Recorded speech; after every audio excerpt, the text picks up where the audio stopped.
ख्वाजा आसिफ की तो जो स्टेटमेंट होती है वो तो किसी को समझ ही नहीं आती, वो कहना क्या चाह रहे हैं। वो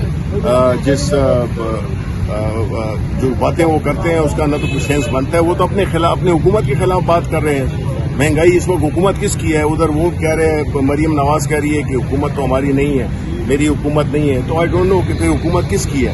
देखिए, ये सारे जो है, ये जो इस वक्त बैठे हुए हैं, इनको समझ नहीं आ रही है, इनकी कंट्रोल से बाहर बात है। इसीलिए हम कहते हैं कि कोई भी इस मुल्क को जिस सूरत हाल में डाल दिया गया है उसका एक ही हल है, और वो है कि फ्री फेयर इलेक्शन कराना जल्द अज जल्द। शिबली साहब, ये बताइएगा कि इमरान खान साहब की जो पेशी है लाहौर हाई कोर्ट में, उसके हवाले से क्या डिसाइड किया गया? वो जा रहे हैं कल या नहीं जा रहे हैं?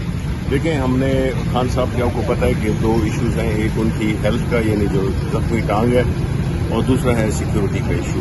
हमने इन दोनों मामलात पे कल जो एडमिनिस्ट्रेशन के जज होते हैं उनको एक रिक्वेस्ट की है कि उनको आने के लिए उधर गाड़ी का दाखिला अंदर इजाज़त दी जाए। तो अगर वो इजाज़त मिल गई तो बिल्कुल इंशाल्लाह जाएंगे खान साहब। और लेकिन हमने ये भी मद्देनजर देखना है कि खान साहब की सिक्योरिटी तो कम्प्रोमाइज़ नहीं होती, क्योंकि आपको पता है उन पर कातलाना हमला हो चुका है।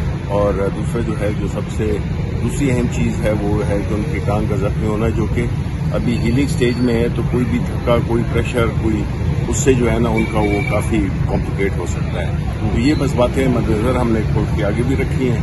इंशाल्लाह उम्मीद है कि कल सुबह तक ये फाइनलाइज हो जाएगा।